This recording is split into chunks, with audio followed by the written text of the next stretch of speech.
Well, hello there guys, welcome to the Brazilian Expat. I hope you're all doing fantastic. In this episode I want to talk about why I think it's a good idea right now in 2022 to actually invest here in Brazil. And when I'm talking about investment, I'm not talking about, investing in stocks or anything like that. This is more like a personal investment for any of you, who are thinking about either moving to Brazil or maybe have a second home, a holiday home here in Brazil, or maybe thinking about retirement.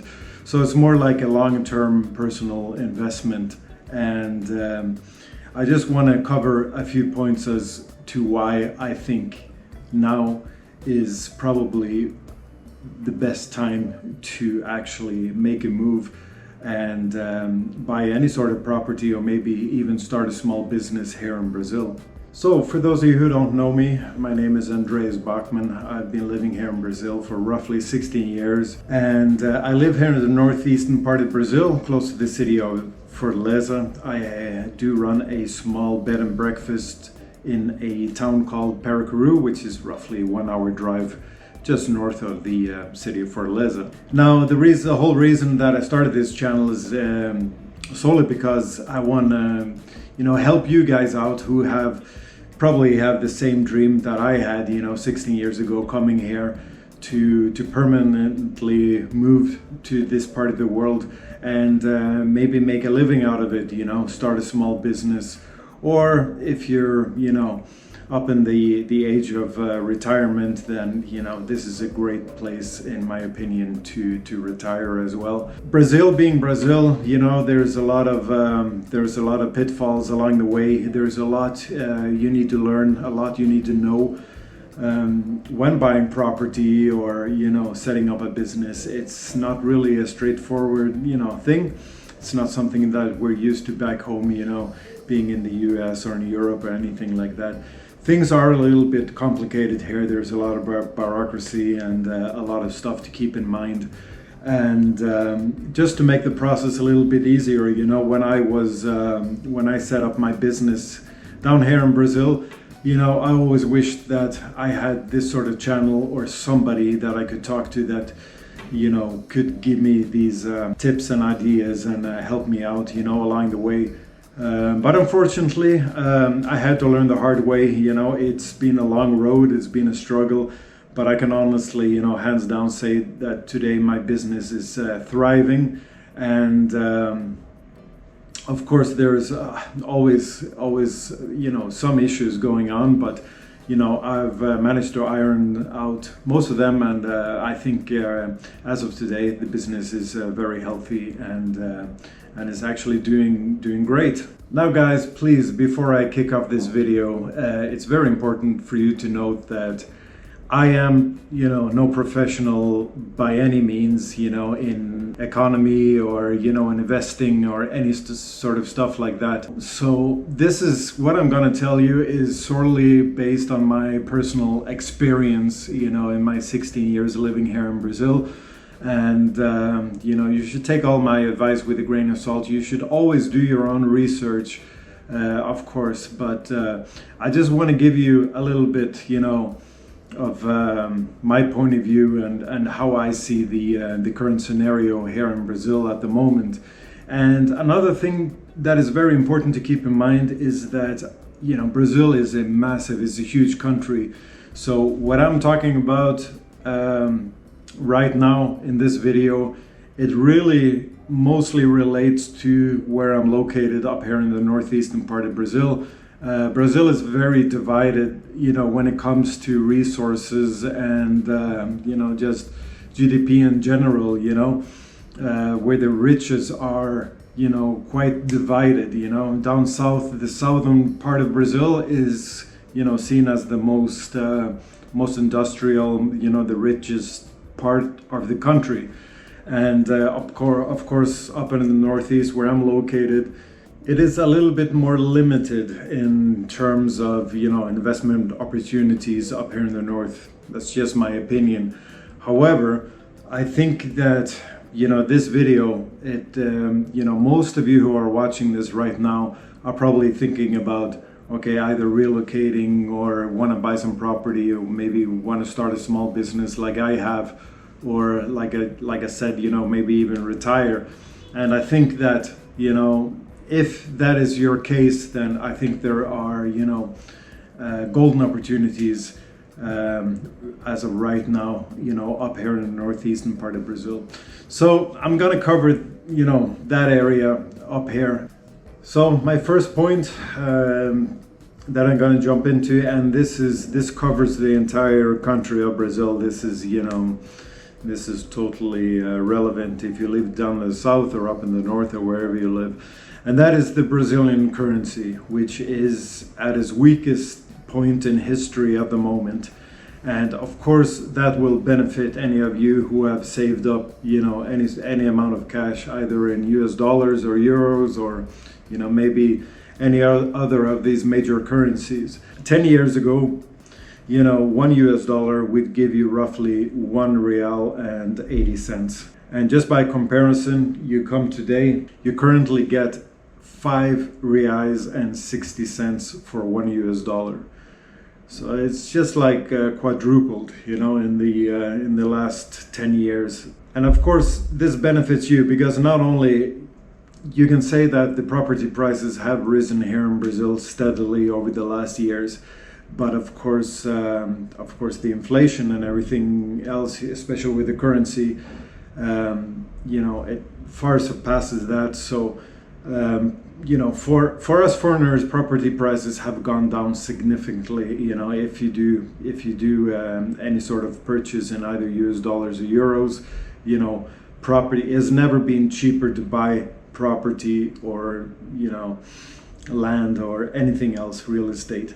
So that is probably one of the biggest reasons. And you might be asking, well, we're in the pandemic and everything, it could still fall, it could still fall, of course it could, but Brazil is still, it's South America's largest economy, and even though that there's a lot of fluctuations in the currency at the moment, these last couple of years, it has been somewhat stable over the last couple of years. It really started to fall, plummet.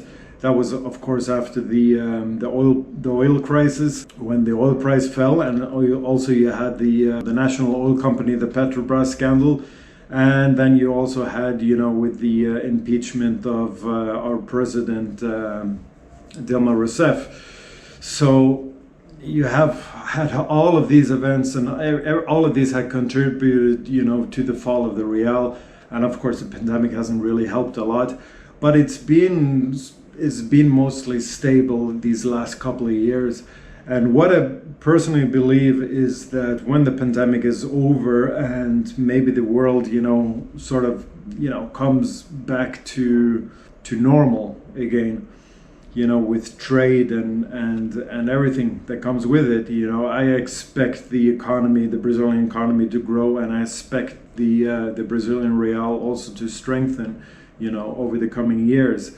I don't think it's going to happen, this year, but, if you're looking 4 or 5 years ahead, I would expect it to strengthen, and the Brazilian economy gradually to start growing again.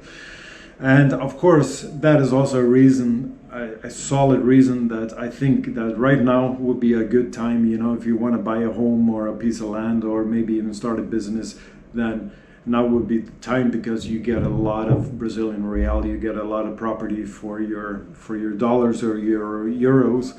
And of course, when the pandemic, when we can put this pandemic behind us and, the world gradually comes back to normal, then I expect to see that growth. And of course, with a stronger real, that you already have some capital bound in reais, then, you will benefit from that as well.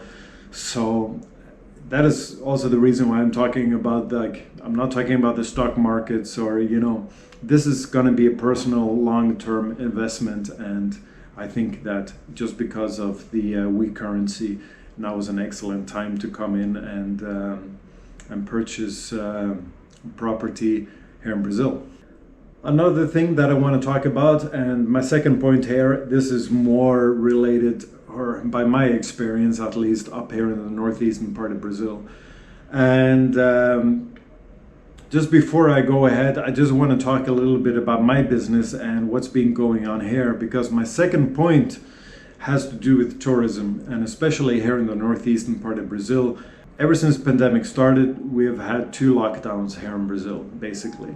And during these 2 lockdowns, I had to cancel all my reservations, everything, solely because they wouldn't allow people to travel even between towns here in Brazil. All these towns, we were completely isolated, and they would have military checkpoints basically, coming into these towns, and you basically had to show proof of residency or that you had any sort of business, just to be able to enter this town. So of course, having tourists coming in, it was totally impossible because the police and the military, they would just send them straight back, to wherever they came from. So of course it was impossible to do any sort of business, and we kind of struggled with that. We were closed for a couple of months, where we couldn't, there was just no chance.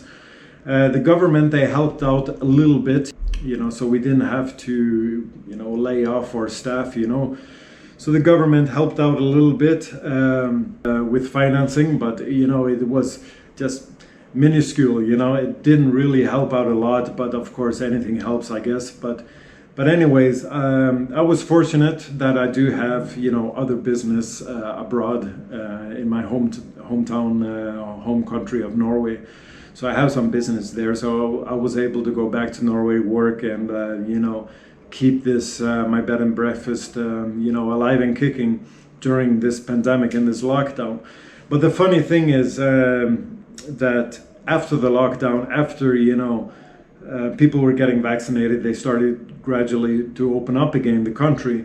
Then of course, for Brazilians, they really can't travel anywhere. Brazilians, they love to travel. I mean, Brazilians, you have it's probably the United States is probably the top tourist destination for Brazilians, as to date, But of course, you have Europe, you have France, you have Spain and Italy. Europe is also a extremely popular place for Brazilians to travel. But of course, now with the pandemic going on, there's an entry ban into the EU, and I believe in the United States also, no Brazilians are currently allowed into the country. I'm not sure how the situation is as of right now. I haven't really checked it on my research, but anyways, it is complicated for the average Brazilians to travel abroad just because of travel restrictions. That is one reason. Another reason, of course, is going back to the currency. Like, the Brazilian currency has never been so weak. So you imagine, for the Brazilians who receive their paycheck in Brazilian reais, of course, going to the United States or to Europe, it has just tripled the cost of just traveling around. And of course, a lot of Brazilians, they cannot currently afford to travel outside of Brazil. So those are 2 important factors as to why Brazilians can't travel abroad. And so, what is my point of all this? What has this to do with anything? Well, if Brazilians can't travel abroad, then where are they going to spend their holidays? Well, exactly, they're going to spend their holidays in their own country. And like I told you earlier, a lot of these riches are down in the south of the country, Rio de Janeiro, Sao Paulo. You have all these in Brasilia, also the capital. My hotel has seen a massive influx in Brazilian tourists. I've never, as soon as the lockdown and everything was over and they allowed Brazilians to travel again inside Brazil, then my business just took off like a rocket. I have never ever been so busy, ever since I opened my doors, for the first time in 2012, I believe. So I've just made a killing these last couple of months, and the icing on the cake was, of course, in October, November. they gradually started to open up for international travelers again. This was just before, the Omicron virus that came out of, South Africa was known, and they gradually, all these European countries, they would allow people to travel abroad again. Foreigners had basically been allowed to travel abroad, especially to Brazil, almost during the entire pandemic. There was like a short period, I think of 2 months or something, that Brazil said, okay, no foreigners allowed, but that lasted just a couple of months, and then they opened it up again.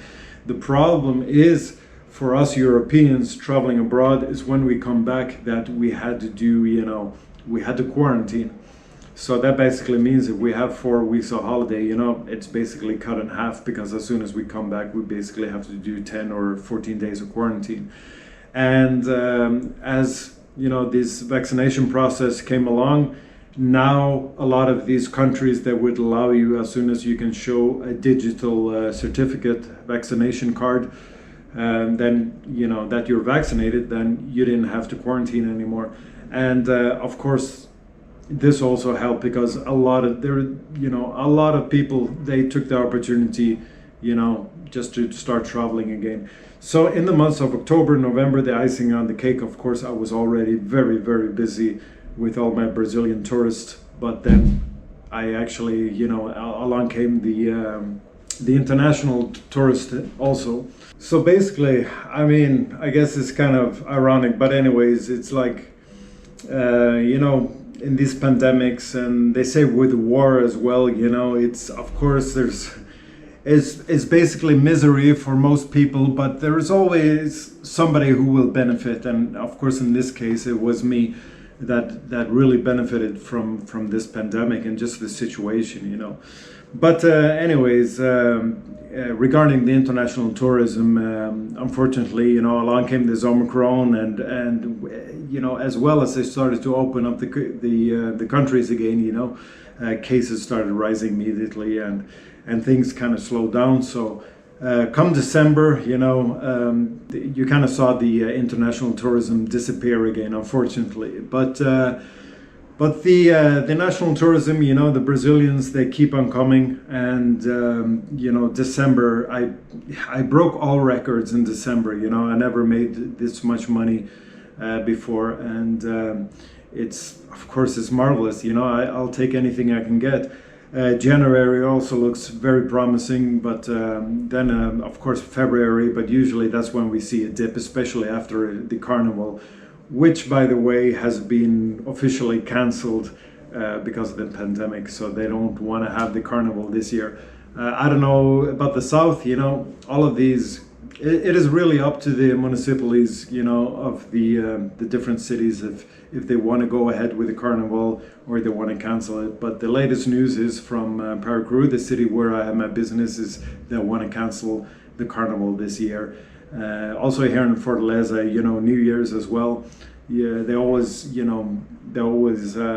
throw a huge party here on the beach, and they have like 30-minute long fireworks show and everything, and a lot of these famous artists, they come up and just have a huge show. But all of this was cancelled also last year, in New Year's. So that is just how they deal, with the pandemic nowadays. But regardless, the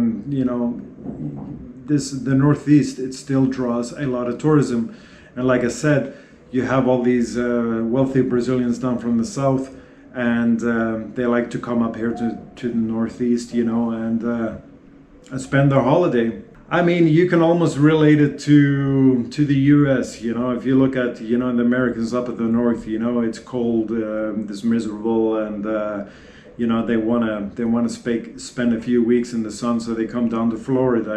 It's basically, it's more or less, the same with the Northeast here in Brazil. It is a place to come up with a family, to soak up the sun, go on the beach, and just have a good time. So now, talking about the Brazilian economy and just what's going on here, it's really, and to predict the future is really hard with Brazil. It's a hard nut to crack. it's just severely overly complicated, just how things, work here politically and economically as well. To predict the future here in Brazil is kind of hard, but what I've seen also is during the pandemic is that, especially up here in the Northeast where I'm located, the government, they have put in a lot of, resources to improve the infrastructure. Just recently, a couple of years ago, or just prior to the pandemic, the city of Fortaleza, the international airport here in Fortaleza, it just received a massive upgrade and just a total, makeover. And it has, more than doubled its capacity, especially within the domestic terminal area. And that is just the one of many things. They're building new highways here. They're improving the roads. The major port here in Pecém, where we get all of our freight and all the export of raw materials. That has been massively upgraded. So there has been a lot of investment into the infrastructure, and this is something that Brazil has always, sorely needed. And I believe also that the government, they're putting a lot of resources because they see the huge potential in tourism in this area here. And of course, I think just with the pandemic now, we see that so many Brazilians have been traveling and just discovering their own country. And I think they're putting, this place where I'm located, they're really putting this place on the map, So I think that this is not something that's going to disappear as soon as the pandemic's over. It's not going to be like, okay, now we can travel abroad. Now we're not, and then all the, everything is going to disappear. I don't believe that at all. I believe that, what's happening now is really helping to make it like a solid foundation for the tourist industry, in the future. So I believe that, especially up here, if you want to come here and just buy like a property, like a home, or retire, or maybe start up a small business, it is, I believe that it is quite a low risk at the moment if you come in as of right now and you plan for a long-term, personal investment. So I believe it's a smart move to come in here and buy property as of right now. Of course, like I mentioned earlier, I am no expert, so you need to take all of my advice with a grain of salt. And I urge you, to always do your own research, because even here, of course, there's a lot of shady properties. There's a lot of many places here are much more popular than other places. It's not like you can just buy anything on the beach and you expect like, okay, this is I'm going to double my investment in 10 years. You really need to do your research, and you need to know which places are popular, which places where the municipally are they spending money into their city, are they investing into their own city, how does everything work, how is the schools, how is the education, everything. And that not only goes to Brazil, that goes to anywhere where you want to, build or make your own home, So you really need to do your own research, regardless of what I'm telling you. But, you can take my words as just like a good solid foundation as why you should maybe investigate, further into actually moving over here. So that is just my, my point of view as to why, we're gonna have an presidential election also this year, which I hate talking politics. It's basically a rule of mine that I don't talk politics with any of my friends or anything like that, because it is sort of like a Trump-Biden scenario as of right now, It has basically divided the country. But anyways, that could also impact, the economy negatively, or it could impact it positively. It all depends on who wins and how the international market sees the situation, sees the results. But that is why, you know, it's really hard to predict the future here in Brazil. You know, you really need to take it year by year. But overall, in my experience and what I'm seeing, you know, what I've seen going on here these last couple of years, I do believe that you know, Brazil, it will get its act together, and the economy will gradually start to grow again. So basically, that was just my point of view, and why I think, you know, if you have saved up some cash, or if you want to, you know, pursue my dream, because this has been an absolute dream of mine. I love it down here, and I basically, I don't want to move. Brazil, it is full of challenges. It has, you know, there's a lot of negative things I can say about Brazil, but I mean, in the end of the day, you know, it all depends on what are you happy with. You know, I live my life down here basically problem free, you know, for 16 years, and I think it's great. I love it down here. So if you're thinking about moving to Brazil, then for sure, start right now. Do some research, you know, read up, and have a look where you want to go, or where you want to invest. And all I can say is good luck to you. And before I sign off, you know, if you enjoy my videos, if this was helpful at all to you, then give me a thumbs up. I would love that, and maybe even subscribe to my channel. Okay, guys. Thank you very much for joining me on yet another episode here in Brazilian Expat. Until next time, be safe, guys. Take care. Ciao, ciao.